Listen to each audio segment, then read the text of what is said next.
Trauma Therapist Podcast, episode 570.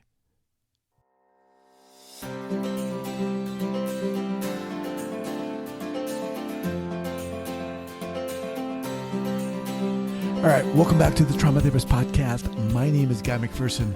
My mission is to raise the awareness of trauma and to support and inspire new trauma therapists just starting out on the trauma-informed journey. I do that with my membership community, Trauma Therapist 2.0, my online courses and workshops, and the Trauma Therapist newsletter.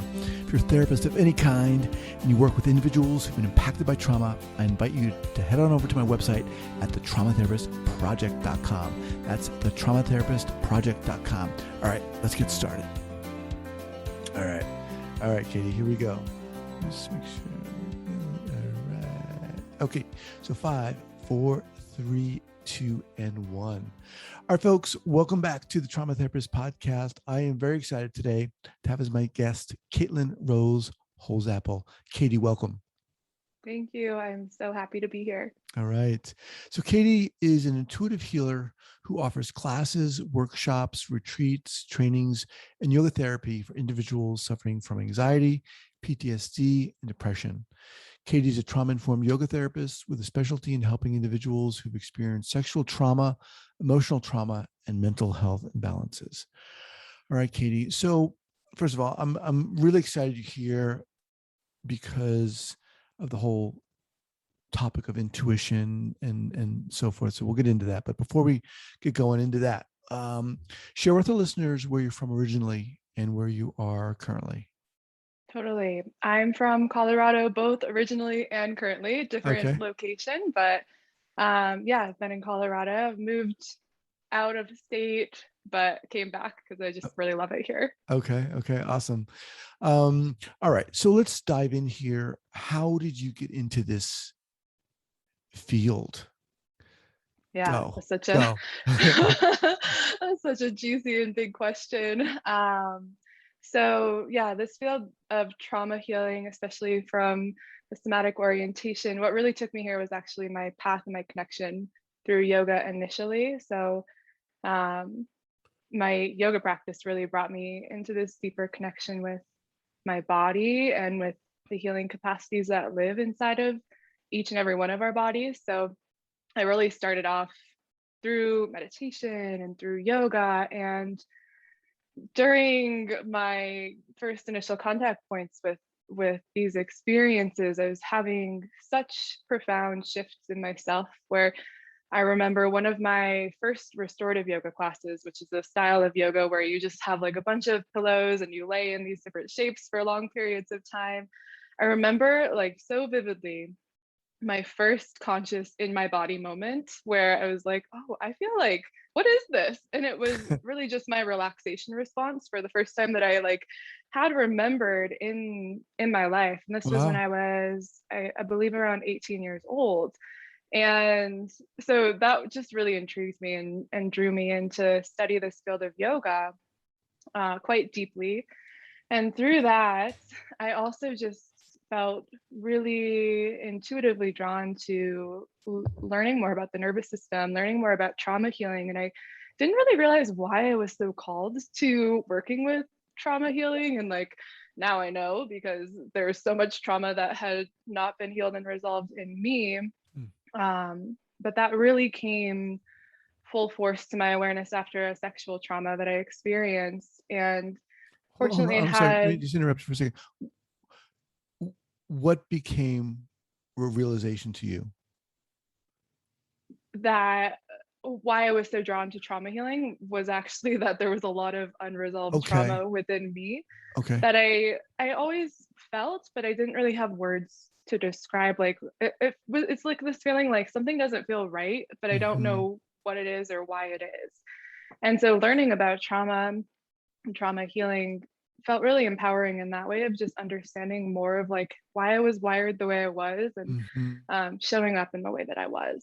So for a long time, you'd been drawn or pulled in this direction to study yoga and somatic awareness and so forth, and then even trauma, but not really aware until when? How did you realize that this is this is what was had been pulling me, that I had this experience? When did you realize that?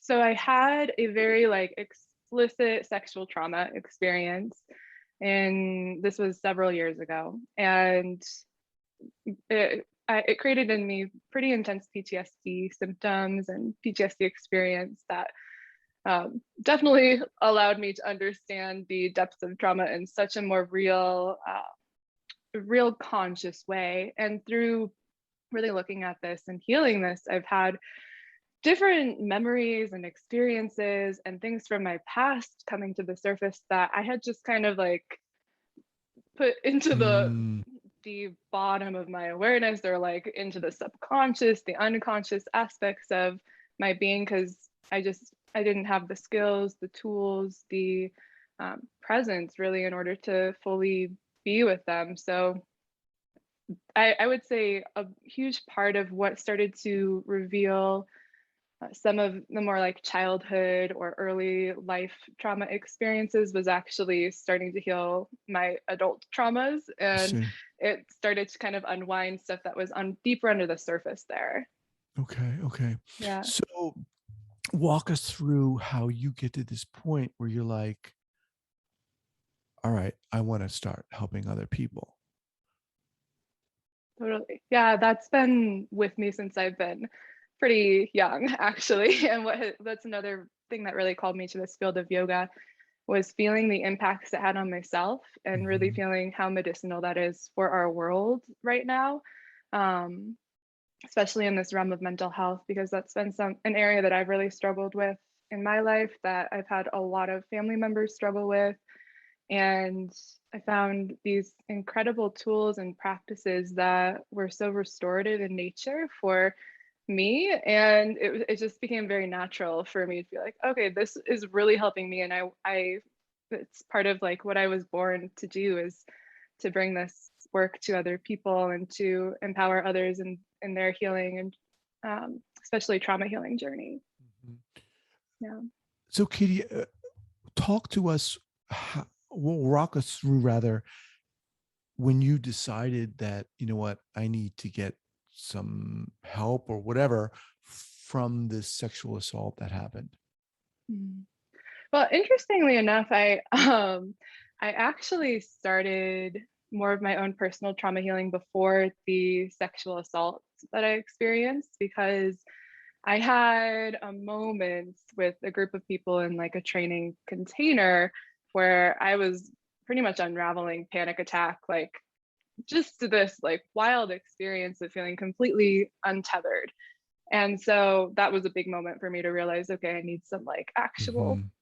therapeutic support. Because to be honest, I had a lot of resistance to doing therapy, like so much resistance to Hmm. especially the talking side of things, which is another reason I think I've connected so deeply with body practices, is that sometimes talking has felt too intense or too intimidating or too scary for me in different ways. So that's actually when I started more of my of getting support from someone else to work through trauma healing. And fortunately, I was with the same therapist when I was raped, and was able to start working with that pretty quickly after it happened. Which I know is not the case for a lot of people. It takes a long time to Right. find support and to feel ready for that. But I was already really in it. And Hmm. so I'm really grateful for that. Um, but yeah, so what really brought me there was just that moment on this mountain, like being in the middle of a panic attack and being like, what the heck is like, Hmm. what is this? What's going on inside of me? I don't understand. I appreciate you sharing that. I know it's not always easy to talk about. So on your website, you talk about in intuitive healing. I love intuition. And I know I mean, for me, it's not always my best friend. It hasn't always seemed to be my best friend. Even though I've wanted it to be my best friend. Talk to us about your relationship with your intuition, and how you got to the point where you're like, I want to use this to help others? Mm.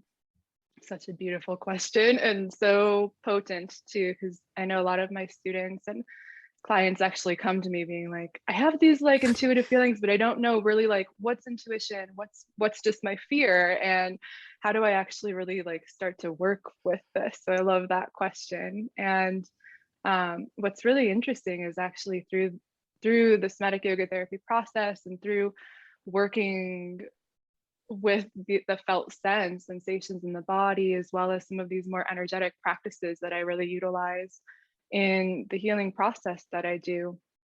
As I've done that for myself, it's like every day I feel like a stronger connection to my intuition, and more intuitive, and having these different uh, messages and guidances coming through really, really strongly. And so for me, it's really been about connecting with and trusting my body. Interestingly enough, sometimes we think intuition is this big thing like out there, like some Hmm. really ethereal thing that we have to like go up and out to connect to, like go into a deep trance state or deep meditation.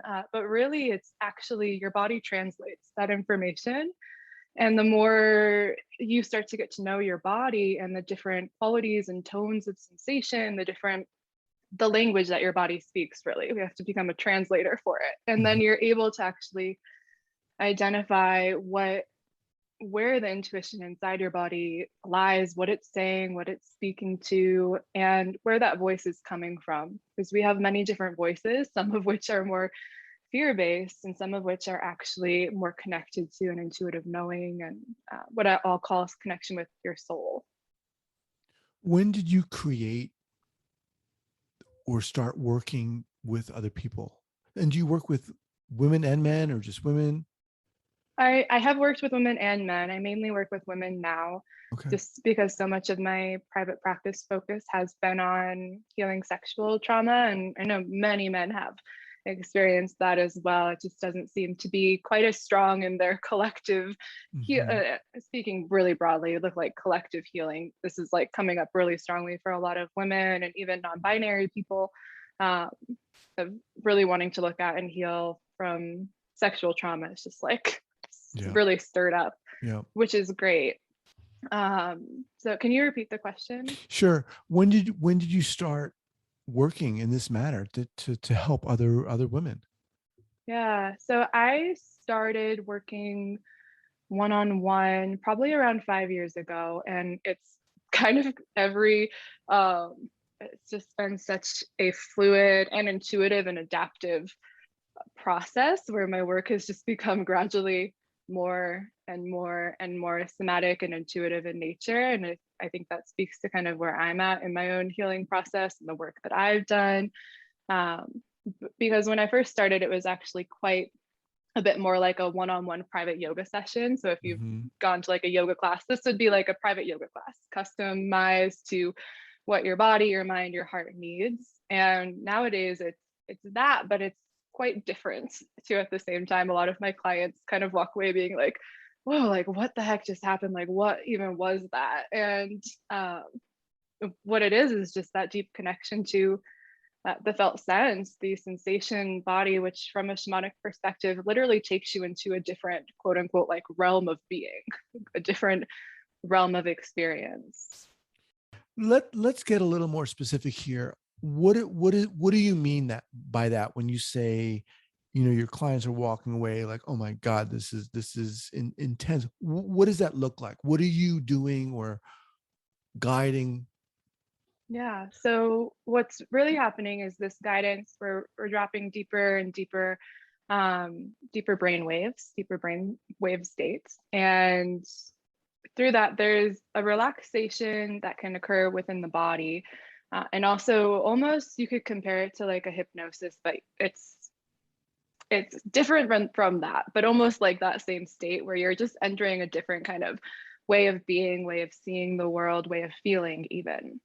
And from that state, really tuning into and feeling what sensations are present around whatever material is alive for you. So if it's working with a trauma, it might be sensations present around the trauma. And those sensations, we're just learning to translate what they mean and what they need.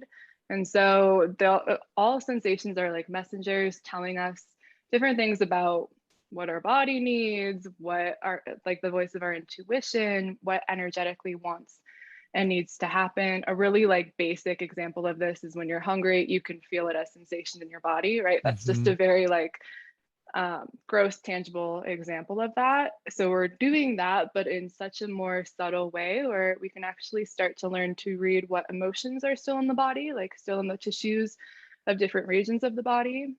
And emotions, which we can kind of translate to energy in motion, they're not meant to be stuck or trapped in the tissues of the body. So usually there's some sort of release that wants to happen with that energy, and we block that in a lot of ways, just Mm-hmm. from um, how our culture is, how we've been socialized, different fears that we have. We kind of block these the actual movement of the energy through our system. And so this is about learning to easily, safely, and gently start to unblock some of that energy so it can flow and hopefully discharge. Because when there's a lot of energy from a traumatic experience, it's holding, but oftentimes it's holding things that aren't necessarily even fully yours anymore, or at Mm-hmm. least not your present self. I would imagine that, when someone's been assaulted, physically abused, sexually abused, that um, intuition might be some foreign land. Maybe even, and sometimes the body becomes a scary place. How do you navigate that and negotiate that? Yeah, it's a really beautiful question. And I find that like, yeah, it either like your intuition becomes like there's a wall between you and it, or it just like can open up really, really large and almost untether you from the actual like grounded earth. Mm-hmm. So especially individuals who have had early childhood trauma, they might actually have an overdeveloped, um, like you could call it like the third eye center, like that center of the intuition, the chakra in the center of the skull can actually sometimes become overdeveloped and create like this experience of nightmares or flashbacks. That can be connected to that area.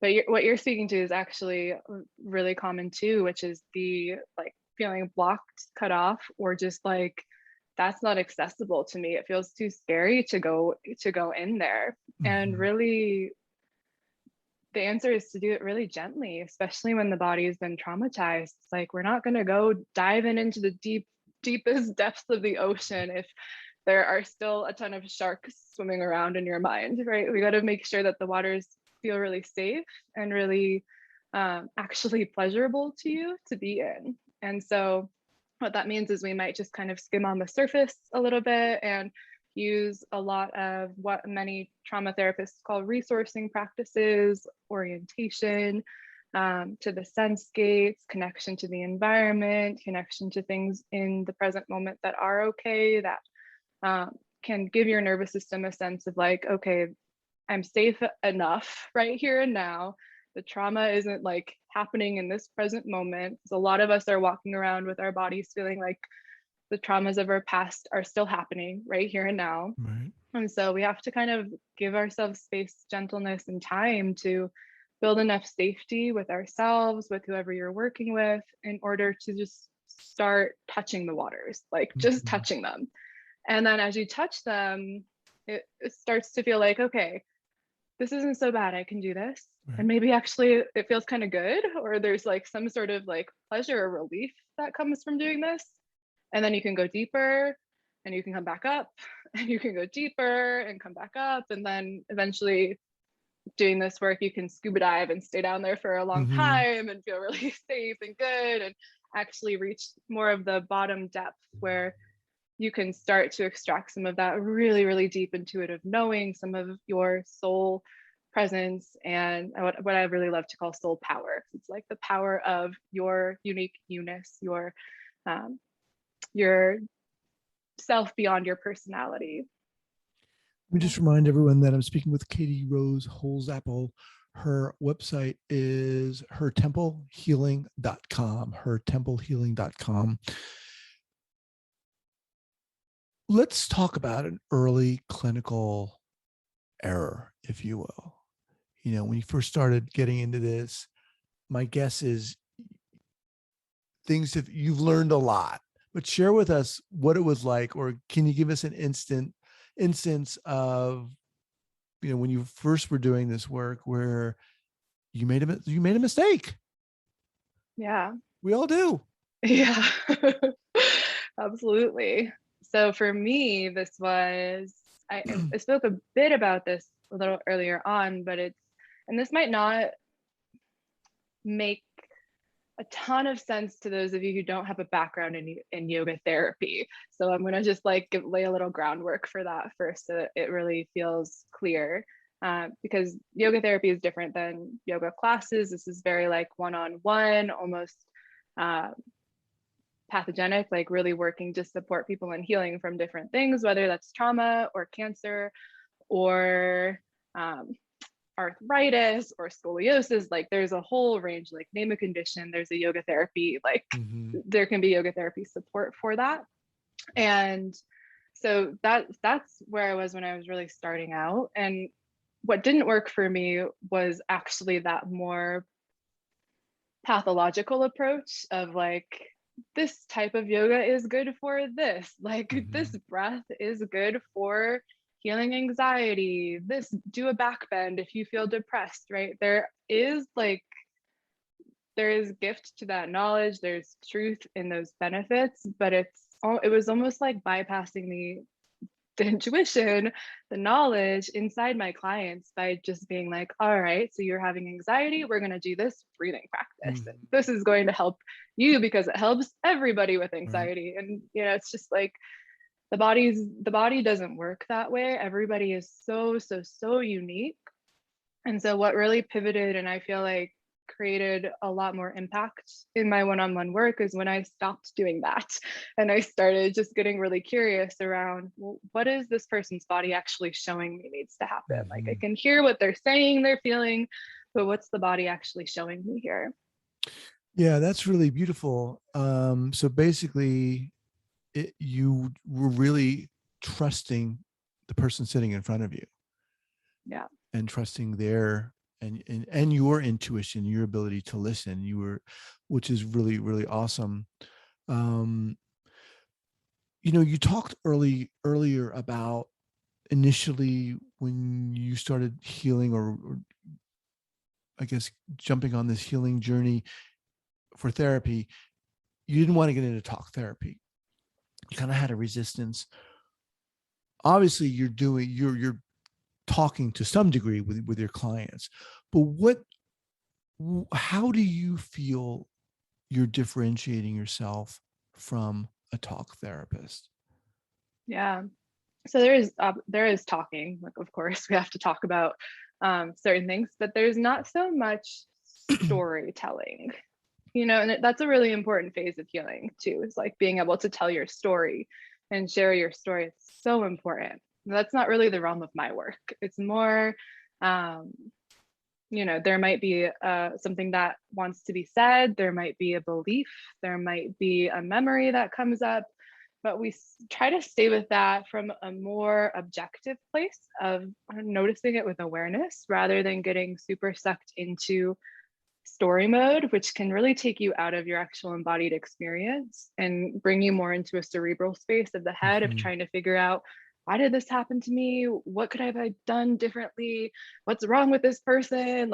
All of these things that are really, it's powerful to work in that space, but you can get stuck in there like a hamster on a wheel.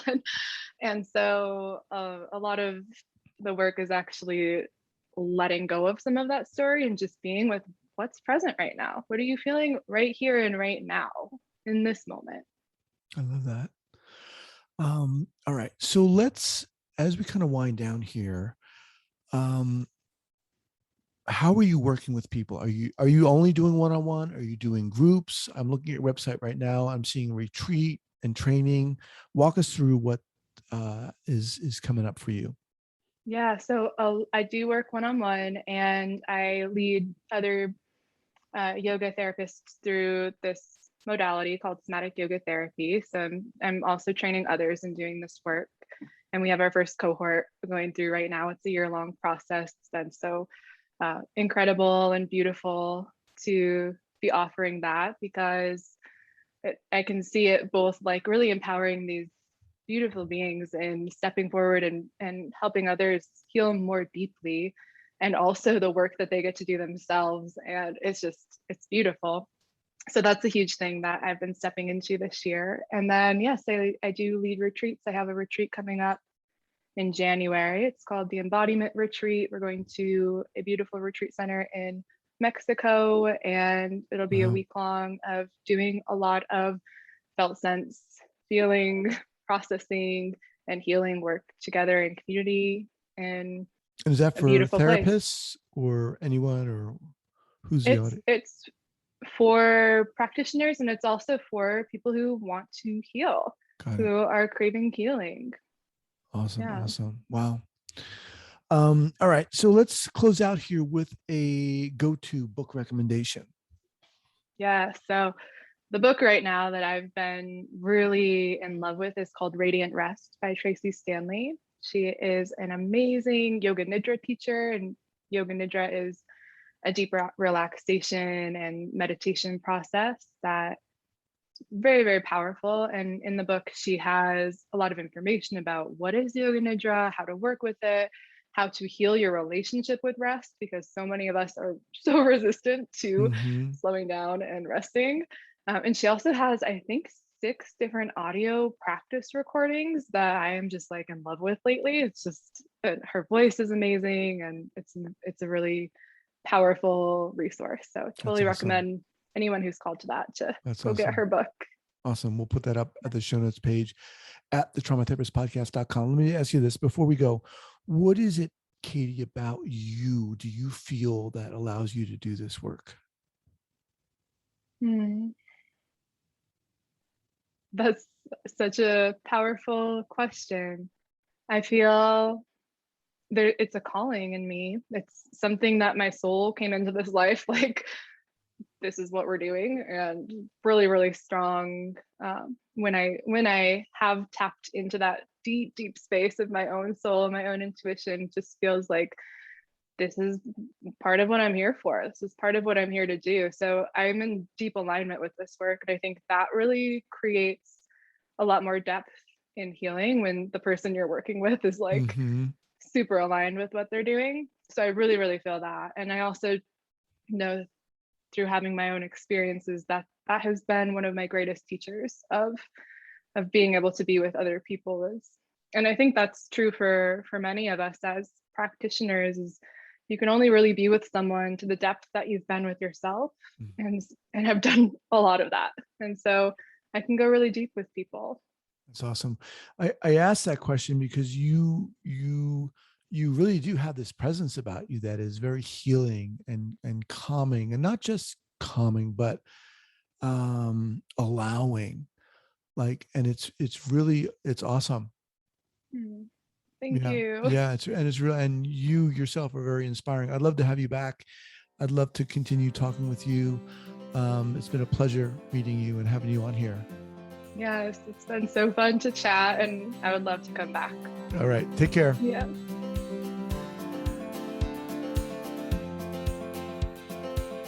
Thank you so much for listening and supporting this podcast. And if you'd like to join the hundreds of other therapists who are each month keeping up to date and informed and inspired about what's going on in the world of trauma, I'd love to invite you to head on over to the Trauma Therapist newsletter. That's the traumatherapistnewsletter.com.